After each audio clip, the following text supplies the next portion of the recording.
Bismillahirrahmanirrahim. Assalamualaikum dan selamat sejahtera. Saya Salasia Osman bersama rakan saya Nur Azlin Ghazali dari SMK Bukit Chanaka Kemunting akan membentangkan kajian yang bertajuk Resiliensi Guru Pendidikan Khas di Zon Utara Perak. Berikut merupakan kandungan dalam pembentangan ini.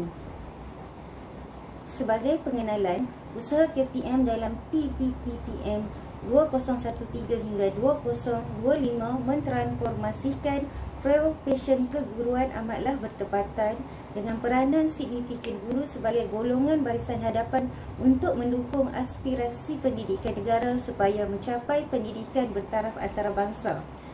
Hala tuju transformasi sekolah 2025 atau TS25 menekankan sekolah berkualiti dan kemenjadian muridnya holistik selaras dengan falsafah pendidikan negara memerlukan guru yang memiliki domain nilai diri seperti daya tahan, daya saing, tahan lasak dan lain-lain lagi.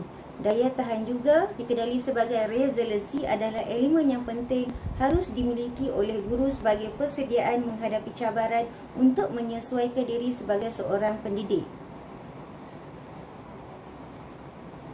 Resiliensi boleh didefinisikan sebagai kemampuan seseorang untuk bertahan dan bangkit kembali berdepan dengan sesuatu masalah yang menghalangnya untuk mencapai kejayaan. Ia juga merupakan satu yang bersifat dinamik untuk diadaptasikan dalam diri seseorang itu bagi mengharungi cabaran yang boleh menghalangnya mencapai kemajuan dan peningkatan diri menurut Marston.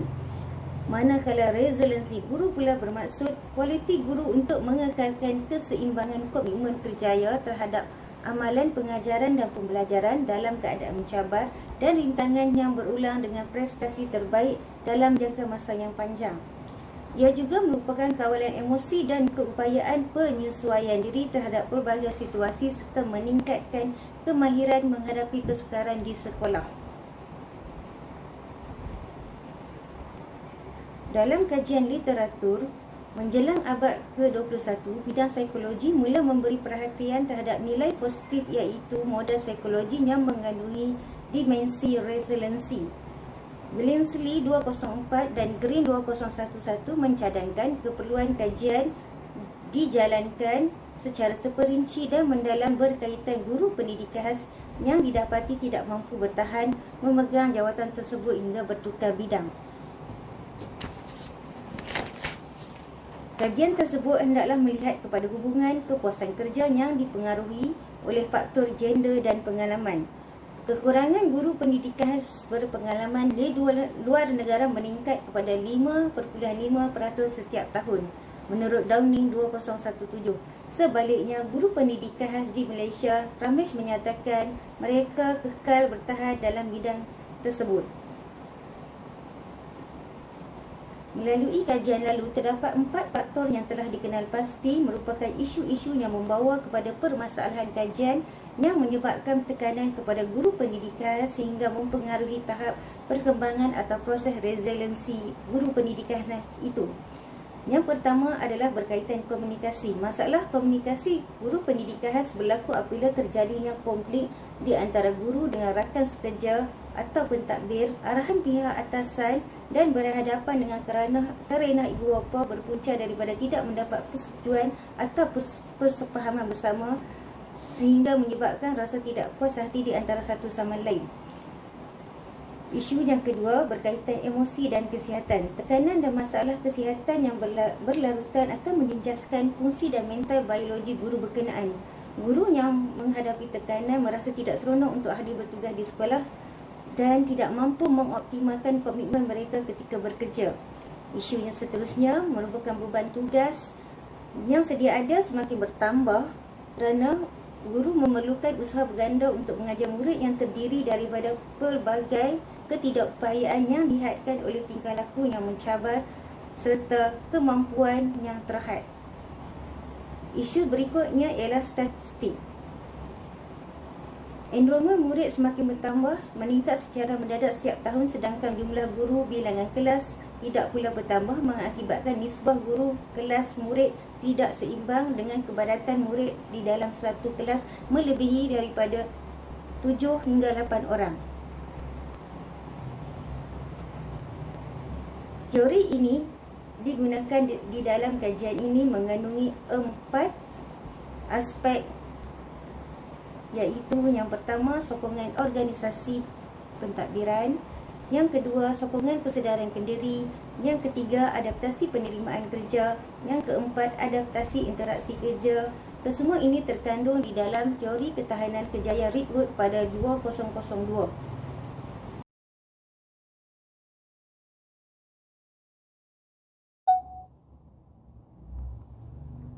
Pembentangan artikel ini berpandukan fokus kajian berdasarkan objektif berikut. Yang pertama, mengenal pasti tahap resiliensi guru pendidikan khas sekolah kebangsaan di Zon Utara Perak. Objektif kedua, mengenal pasti perbezaan tahap resiliensi guru pendidikan khas sekolah kebangsaan di Zon Utara Perak berdasarkan jantina. Metodologi kajian. Instrumen yang digunakan dalam kajian ini adalah borang soal selidik dengan 5 skala Likert. Kajian rintis telah dijalankan dan memperolehi nilai alfa krombak instrumen dengan nilai kebolehpercayaan resiliensi 0.725 bagi 32 item soalan yang dijawab oleh 31 responden. Kajian yang dijalankan berbentuk kuantitatif dengan menggunakan kaedah tinjauan melalui persempelan bertujuan dijalankan ke atas 164 orang guru pendidikan sekolah kebangsaan di Zon Utara Perak. Data kajian lapangan yang diperolehi kemudian dianalisis menggunakan statistik deskriptif untuk mendapatkan nilai frekuensi, min, sisihan piawai dan setiap konstruk resiliensi. Manakala statistik inferensi menggunakan analisis ujian T bebas untuk mendapatkan perbezaan signifikan tahap resiliensi responden berdasarkan jantina. Pemboleh ubah utama kajian diukur menggunakan instrumen resiliensi kerjaya guru pendidikan khas yang diadaptasikan oleh 1 Mayu 2012 berpandukan kepada teori ketahanan kerjaya Ridgewood 2002.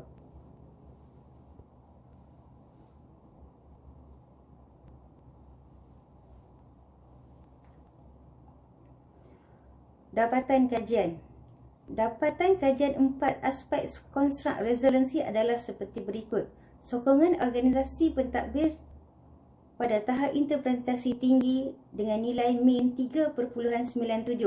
Sokongan kesedaran kendiri dengan nilai min 3.99.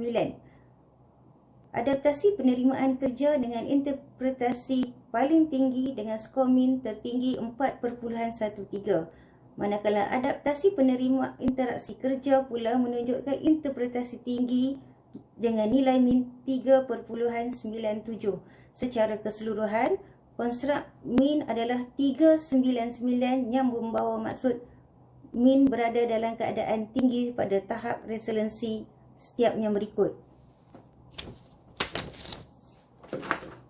Resiliensi mencatatkan min keseluruhan bagi 4 aspek konstruk dengan nilai min 3.99 membawa maksud tahap interpretasi yang tinggi. Dapatan ini adalah selari dengan kajian pekaji terdahulu terhadap resiliensi guru sama ada dalam dan luar negara seperti yang tertera di dalam carta. Kajian lain menunjukkan nilai min pada tahap sederhana bersamaan kajian yang dilakukan oleh Broscoli et al., Esterly and Meyers dan Ramesh pada tahun 2017. Manakala kajian Muhammad Salmi pada 2016 mencatatkan nilai min yang sangat tinggi iaitu 4.64, berbeza pula dengan kajian yang dilakukan di Bosnia oleh Ocak, Gula dan Basif hanya mencatatkan nilai min tahap resiliensi 2.0.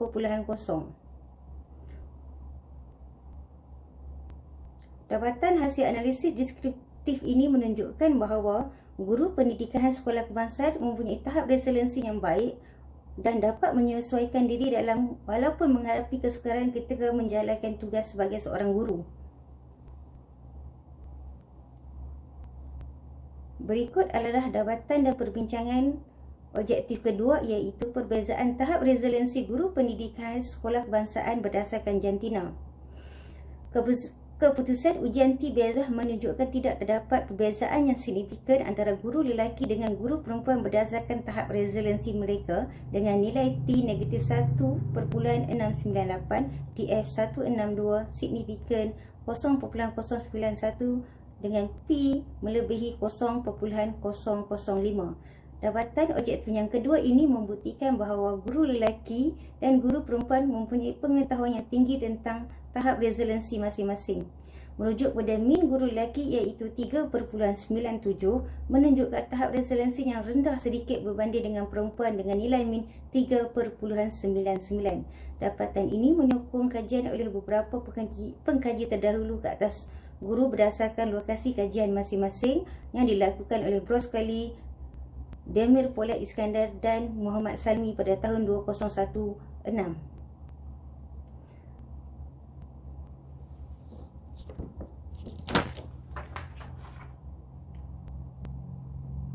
Namun berbeza dengan dapatan kajian yang dilakukan oleh pengkaji yang mendapati guru perempuan lebih tinggi tahap resiliensinya berbanding guru lelaki yang didapati oleh Broskali, Adam Said pada tahun 2014, Estaji dan Rahimi 2014 serta Ramesh 2017.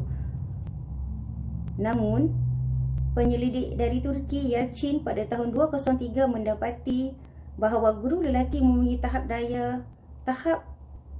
daya resiliensi yang lebih tinggi daripada perempuan guru di sekolah kebangsaan. Berikut merupakan kesimpulan daripada hasil pembentangan ini.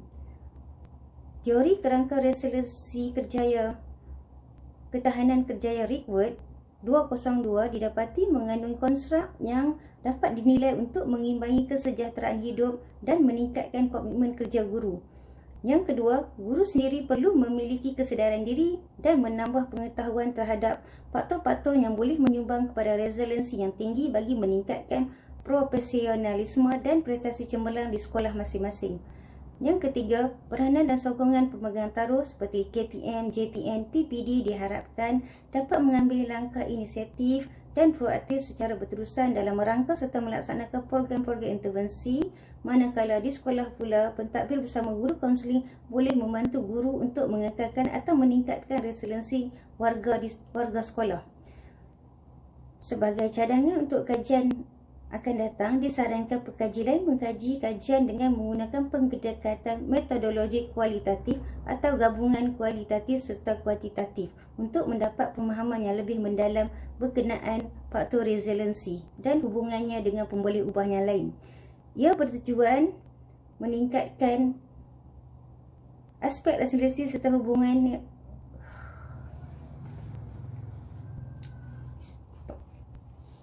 tidur, babe. Udah.